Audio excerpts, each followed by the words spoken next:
नमस्कार दोस्तों, technical support में आपका स्वागत है। आज के इस वीडियो में हम लोग जानेंगे कि मोबाइल के अंदर माइक्रोसॉफ्ट एक्सेल यानी MS एक्सेल का यूज हम लोग कैसे करते हैं। दोस्तों, अगर अभी तक आपने मेरा चैनल सब्सक्राइब नहीं किया है तो प्लीज पहले इसको सब्सक्राइब करिए ताकि आने वाले हर एक वीडियो की इन्फॉर्मेशन आपको मिलती रहे।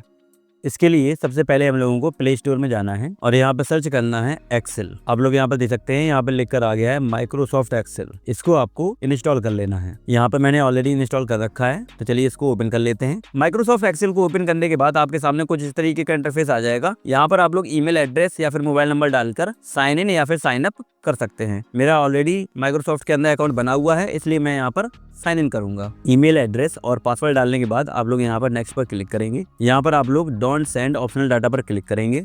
यहाँ पर आप लोग क्लोज पर क्लिक करेंगे। आप लोग यहाँ पर देख सकते हैं, यहाँ पर आपके सामने कुछ इस तरीके का इंटरफेस आ जाएगा। यहाँ पर ये जो प्लस का साइन बनकर आ रहा है ना, यहाँ पर आप लोग क्लिक करेंगे। अब आप लोग यहाँ पर देख सकते हैं, यहाँ पर आपके सामने कई सारे ऑप्शन आ जाएंगे। हम लोग यहाँ पर ब्लैंक वर्कबुक सिलेक्ट करेंगे। जैसे ही आप लोग ब्लैंक वर्कबुक सिलेक्ट करेंगे, आपके सामने कुछ इस तरीके का इंटरफेस आ जाएगा। सबसे पहले यहाँ पर हम लोग एक्सेल के पेज को समझ लेते हैं। यहाँ पर आपको ये जो ऊपर दिखाई दे रहा है ना, ABCDE, इनको बोलते हैं कॉलम। और ये जो साइड में नंबर्स दिखाई दे रहे हैं ना, 1 2 3 4 5, ये होते हैं एक्सेल में रो। जैसे मान के चलिए, यहाँ पर ये जो ब्लॉक्स दिखाई दे रहे हैं ना, तो इन ब्लॉक्स को बोला जाता है सेल। एक्सेल शीट के अंदर हर एक सेल की अपनी अलग आइडेंटिटी होती है। जैसे मान के चलिए, अभी हम लोगों ने ये वाला सेल सेलेक्ट कर रखा है, तो अगर हम यहाँ पर ध्यान से देखें तो ये वाला सेल A कॉलम पर है और रो नंबर 1 पर है। इसका मतलब इस सेल का नाम हो गया A1। इस तरीके से अगर हम यहाँ पर दूसरा सेल सिलेक्ट करें तो ये जो सेल है कॉलम नंबर C पर है और रो नंबर 7 पर है, इसलिए इस सेल का नाम हो गया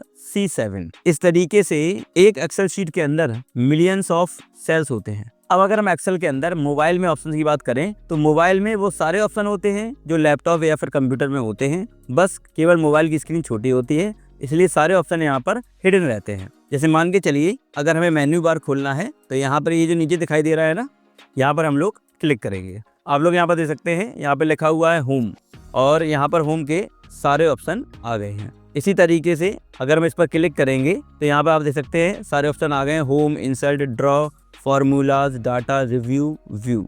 तो आपको यहाँ पर कंप्यूटर के सारे ऑप्शन दिखाई देंगे। बस केवल आपको यहाँ पर मेन्यू के अंदर जाकर उसको थोड़ा सा ढूंढना पड़ेगा, सर्च करना पड़ेगा। अब अगर हम लोग यहाँ पर एक्सेल के अंदर वर्कशीट की बात करें तो अभी ये जो आपके सामने इंटरफेस आ रहा है, ये एक एक्सेल की शीट है। ऐसी कई सारी शीट्स हम एक्सेल के अंदर खोल सकते हैं। इसके लिए आपको यहाँ पर क्लिक करना होगा। जैसे ही आप इस पर क्लिक करेंगे तो आप देख सकते हैं, यहाँ पर लिखकर आ गया है शीट 1। अगर आपको दूसरी शीट बनानी है तो यहाँ पर प्लस का जो साइन आ रहा है ना, इस पर आप लोग क्लिक करेंगे। जैसे मैं इस पर क्लिक करूंगा, आप देख सकते हैं यहाँ पर शीट 2 ओपन होकर आ गई है। इसी तरीके से आप शीट 3 भी बना सकते हैं। यहाँ पर आप जितनी चाहें उतनी शीट यहाँ पर बना सकते हैं और अलग अलग शीट पर अलग अलग आप काम कर सकते हैं। अब अगर मान के चलिए इनमें से कोई शीट कम करनी है तो यहाँ पर किसी भी शीट के ऊपर जाकर आप लॉन्ग प्रेस करेंगे तो सारे ऑप्शन खुलकर आ जाएंगे। यहाँ पर इसको डिलीट कर सकते हैं। यहाँ पर ऑप्शन आ रहा है डिलीट शीट का, यहाँ पर डिलीट शीट पर क्लिक कर सकते हैं। तो आप देख सकते हैं यहाँ पर शीट हमारी हट गई है, डिलीट हो गई है। अब अगर हमें मान के चलिए इस शीट का नाम बदलना है तो किसी भी शीट पर जाकर लॉन्ग प्रेस करेंगे और यहाँ पर ये जो रीनेम का ऑप्शन आ रहा है, इस पर क्लिक करेंगे। यहाँ पर आप लोग शीट का नाम चेंज कर सकते हैं। आप देख सकते हैं यहाँ पर एक शीट का नाम मैंने चेंज कर दिया, इसका नाम रख दिया डाटा 1। इस तरीके से आप शीट का नाम भी चेंज कर सकते हैं, शीट ऐड कर सकते हैं, शीट को हटा सकते हैं, यानी रिमूव कर सकते हैं। शीट का नाम चेंज करने के बाद आइए समझ लेते हैं इस एक्सेल शीट पर हम लोग वर्क कैसे करते हैं, काम कैसे करते हैं। जैसे मान के चलिए, सबसे पहले अगर हम लोगों को कॉलम या फिर रो का साइज घटाना या फिर बढ़ाना है, यानी छोटा या फिर बड़ा करना है, तो क्या करेंगे। जैसे मान के चलिए कॉलम A को हम लोगों ने सिलेक्ट किया, इसके लिए हम लोग A पर क्लिक करेंगे तो देख सकते हैं पूरा कॉलम सिलेक्ट हो गया। यहाँ पर ये जो डबल लाइन बनकर आ रही है ना, इस पर हम लोग फिंगर रखेंगे और यहाँ से इसको बढ़ा भी सकते हैं और घटा भी सकते हैं, मतलब बड़ा या फिर छोटा कर सकते हैं यहाँ से। इसी तरीके से हर एक कॉलम का साइज यहाँ पर हम लोग छोटा या फिर बड़ा कर सकते हैं। इसी तरीके से अगर हमें जिस भी रो का साइज कम या ज़्यादा करना है, उस रो पर क्लिक करेंगे और ये जो डबल लाइन दिखाई दे रही है, इस पर फिंगर रखेंगे, लॉन्ग प्रेस करेंगे और इसको इस तरीके से बढ़ा सकते हैं और कम कर सकते हैं। अब जैसे मान के चलिए यहाँ पर एक्सेल के अंदर हम लोगों को काउंटिंग डालनी है, तो मैंने यहाँ पर सेल A1 पर क्लिक कर दिया। जैसे ही आप इस पर दोबारा क्लिक करेंगे तो यहाँ पर आपके सामने कई सारे ऑप्शन आ जाएंगे। यहाँ पर एडिट का ऑप्शन आ रहा है, यहाँ पर क्लिक करेंगे तो यहाँ पर आपका कीबोर्ड खुलकर आ जाएगा। यहाँ पर मैंने लिखा 1, एंटर का की दबाएंगे, यहाँ से यहाँ पर लिख दिया 2, फिर एंटर की दबाया, यहाँ लिख दिया 3। आप देख सकते हैं यहाँ पर मैंने 1 2 3 लिख दिया है। अब अगर हमें इसी पैटर्न को आगे ले जाना है तो हम क्या करेंगे, यहाँ पर मैंने सेल A1 पर क्लिक किया और ये जो पॉइंट बनकर आ रहा है ना, यहाँ से इसको पकड़कर यहाँ तक खींच दिया। इसका मतलब ये हो गया कि तीनों सेल हमारे सिलेक्ट हो गए हैं। अब हम लोग यहाँ पर फिल पर क्लिक करेंगे। फिल पर क्लिक करने के बाद आपके सामने कुछ इस तरीके का शेप आ जाएगा। ये थोड़ा सा डार्क मोड में आ जाएगा और ये पॉइंट भी थोड़े से बड़े हो जाएंगे। अब यहाँ से इसको हम पकड़ेंगे और जहाँ तक हमें नंबरिंग ले जानी है वहाँ तक हम इसको खींच कर ले जाएंगे। आप देख सकते हैं ऑटोमेटिक नंबरिंग यहाँ पर डल चुकी है। अब मान के चलिए इस नंबरिंग को हमें थोड़ा सा बोल्ड करना है, तो इसके लिए हम क्या करेंगे, यहाँ पर मैंने A1 को सिलेक्ट कर लिया और यहाँ पर ये जो पॉइंट बनकर आ रहा है ना, इसको यहाँ से पकड़कर यहाँ तक खींच दिया। तो यहाँ पर 13 नंबर सेल तक A13 तक हमारा सिलेक्ट हो गया है। अब यहाँ पर ये जो नीचे ऑप्शन दिखाई दे रहे हैं ना, यहाँ पर हम लोग क्लिक करेंगे और यहाँ पर देखिए यहाँ पर बोल्ड का ऑप्शन आ रहा है। यहाँ पर हम लोग बोल्ड पर क्लिक करेंगे तो ये बोल्ड हो जाएगा। सारे ऑप्शन बिल्कुल उसी तरीके से हैं जिस तरीके से कंप्यूटर में होते हैं, केवल यहाँ पर आपको ऑप्शन ढूंढने पड़ेंगे। अब मान के चलिए यहाँ पर ये जो नंबरिंग है ना, ये नंबरिंग आपको एक कॉलम छोड़ के डालनी थी, लेकिन आपने धोखे से इसको ए वाले कॉलम में डाल दिया। तो यहाँ पर हम एक कॉलम और बढ़ा सकते हैं। कैसे बढ़ाएंगे, कैसे इंसर्ट करेंगे, देखिए यहाँ पर हम लोग एक ऊपर क्लिक करेंगे और आपके सामने ये सारे ऑप्शन खुलकर आ जाएंगे। यहाँ पर हम लोग इंसर्ट पर क्लिक करेंगे। जैसे ही मैं यहाँ पर इंसर्ट पर क्लिक करूंगा, आप देख सकते हैं यहाँ पर एक कॉलम बढ़कर आ गया है। अगर आप इस कॉलम को हटाना चाहते हैं तो दोबारा से इस पर क्लिक करिए और यहाँ पर डिलीट पर क्लिक करिए तो ये डिलीट हो गया। मतलब कॉलम को इंसर्ट करना है तो इंसर्ट करिए और डिलीट करना है तो डिलीट करिए। इसी तरीके से आप रो के लिए कर सकते हैं। जैसे मान के चलिए रो नंबर 2 से पहले हमें एक रो बढ़ानी है, तो मैंने 2 पर जाकर क्लिक किया, ऑप्शन ओपन होकर आ गए हैं। यहाँ पर इंसर्ट पर क्लिक करेंगे, आप देख सकते हैं अब यहाँ पर एक रो बढ़कर आ गई है।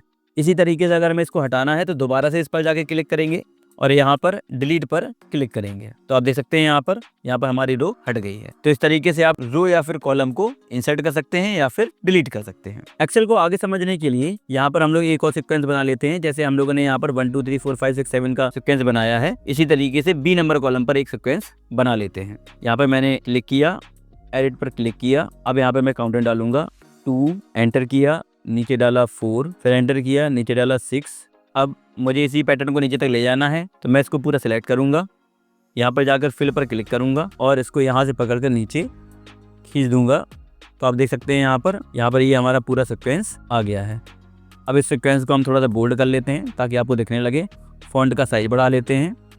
तो देखिए मैंने यहाँ पर 2 सीक्वेंसेस बना लिए हैं। तो सीक्वेंसेस बनाना तो आपको आ गए होंगे कि 2 या 3 सेल में हम लोग अपना सीक्वेंस लिखेंगे, फिर उसके बाद उसको नीचे तक खींचकर उस पूरे सीक्वेंस को ऑटोमेटिक फिल कर लेंगे। अब मान के चलिए इन सारे सीक्वेंसेस पर हमें सम का फॉर्मूला लगाना है, तो हम लोग यहाँ पर क्या करेंगे, सेल C1 को सिलेक्ट किया, यहाँ पर इस पर एडिट पर क्लिक किया। अब यहाँ पे इज इक्वल टू का साइन लगाया। इज इक्वल टू का साइन लगाने के बाद हम लोग यहाँ पर टाइप करेंगे SU। आप देख सकते हैं यहाँ पर सम लिख कर आ रहा है, इस पर हम लोग क्लिक करेंगे। इस पर क्लिक करने के बाद आपको जिस भी सेल का सम करना है उनको हम सिलेक्ट कर लेंगे। देखिए यहाँ पर मैंने A1 को सिलेक्ट किया और यहीं से इसको पकड़कर B1 को सिलेक्ट कर लिया। अब देख सकते हैं यहाँ पर लिख कर आ गया है A1:B1। हम लोग यहाँ पर टिक मार्क पर क्लिक करेंगे। आप लोग देख सकते हैं 1 + 2 = 3 यहाँ पर आ गया है। अब आपको क्या करना है, अब आपको सब में फॉर्मूला नहीं लगाना है, आपको यहाँ पर क्लिक करना है, फिल पर क्लिक करना है और यहाँ से इसको पकड़कर नीचे तक खींच देना है। तो आप देख सकते हैं यहाँ पर 2 + 4 = 6 आ गया, 3 + 6 = 9 आ गया, 4 + 8 = 12 आ गया। इस तरीके से इसने क्या किया कि पूरा सम ऑटोमेटिक कर लिया। मतलब अगर हम यहाँ पर 21 की बात करें तो A7 + B7 का सम इसने यहाँ पर C7 पर लिख दिया है। अब जैसे मान के चलिए यहाँ पर सारे सेल्स में आपको बॉर्डर देना है, तो इसके लिए आप क्या करेंगे, यहाँ से सभी सेल्स को सिलेक्ट करेंगे। अब यहाँ पर नीचे मेन्यू पर आएंगे और यहाँ पर बॉर्डर्स पर क्लिक करेंगे। आप देख सकते हैं आप लोग यहाँ पर बॉर्डर भी बना सकते हैं। इसी तरीके से यहाँ पर आप जिस भी मेन्यू के अंदर जाना चाहें, इंसर्ट के अंदर जाना चाहें तो इंसर्ट के सारे ऑप्शन खुल जाएंगे, फार्मूलाज के अंदर जाना चाहें फार्मूलाज के सारे ऑप्शन खुल जाएंगे। बिल्कुल यहाँ पर सारे फंक्शन कंप्यूटर के तरीके से हैं, बस केवल यहाँ पर फंक्शंस हाइड हैं, तो उनको आपको ढूंढना है। अब जैसे मान के चलिए हमें सबसे ऊपर वाली रो में एक टेक्स्ट लिखना था जो मैं लिखना भूल गया। अब हम उसको कैसे लिखेंगे, सबसे पहले हम लोग यहाँ पर रो 1 पर क्लिक करेंगे, यहाँ पर इंसर्ट पर क्लिक करेंगे। आप देख सकते हैं यहाँ पर एक रो ऊपर की तरफ आ गई है। यहाँ पर सेल A1 पर हम लोग लिखेंगे सीरियल नंबर। तो कैसे लिखेंगे, इसको सिलेक्ट करने के बाद हम इस पर दोबारा क्लिक करेंगे तो यहाँ पर एडिट का ऑप्शन आ जाएगा, यहाँ पर हम लोग क्लिक करेंगे। यहाँ पर हमारा कीबोर्ड खुलकर आ गया है। अब हम लोग यहाँ पर लिखेंगे सीरियल नंबर। आप लोग यहाँ पर देख सकते हैं, यहाँ पर मैंने सीरियल नंबर लिख तो लिया है, लेकिन सेल A1 पर ये पूरी तरीके से फिट नहीं हो रहा है। तो इसके लिए हम लोग क्या करेंगे कि यहाँ पर हम कॉलम A का साइज थोड़ा सा बढ़ा लेंगे। इसके लिए हम लोग A पर क्लिक करेंगे। यहाँ पर ये जो डबल लाइन दिखाई दे रही है ना, इस पर फिंगर रख के थोड़ा सा इसको बढ़ा लेंगे। आप देख सकते हैं यहाँ पर मैंने कॉलम A का साइज बढ़ा लिया है। अब ये सीरियल नंबर पूरी तरीके से यहाँ पर फिट हो चुका है। अब इसको हम थोड़ा सा बोल्ड करेंगे और इसका थोड़ा सा साइज बढ़ाएंगे ताकि ये आपको दिखने लगे। इसके लिए हम लोग यहाँ पर क्लिक करेंगे। आप लोग यहाँ पर देख सकते हैं, यहाँ पर बोल्ड का ऑप्शन आ रहा है। हम लोग यहाँ पर क्लिक करेंगे। आप लोग यहाँ पर देख सकते हैं हमारा ये जो टेक्स्ट है यहाँ पर ये बोल्ड हो चुका है। अब अगर हम लोगों को यहाँ पर इसका फॉन्ट का साइज बढ़ाना है तो हम लोग यहाँ पर क्लिक करेंगे और हमें फॉन्ट का जितना भी साइज करना है उसको हम सिलेक्ट कर लेंगे। हम लोगों को यहाँ पर फॉन्ट का साइज 12 करना है तो हम लोग यहाँ पर 12 को सिलेक्ट कर लेंगे। तो आप देख सकते हैं यहाँ पर जो हमारा टेक्स्ट था वो बोल्ड भी हो गया और उसका साइज भी इंक्रीज हो गया। अब अगर हम लोग इस पूरे टास्क को दोबारा से हटाना चाहें तो हम लोग क्या करेंगे, हम लोगों को यहाँ पर अंडू फंक्शन दिया गया है, इस पर क्लिक करके हम अपने वर्क को अंडू कर सकते हैं। कैसे करेंगे देखते हैं। देखिए हम लोग यहाँ पर क्लिक करेंगे तो देखिए सीरियल नंबर का साइज छोटा हो गया। फिर क्लिक करेंगे तो देखिए कॉलम का साइज छोटा हो गया।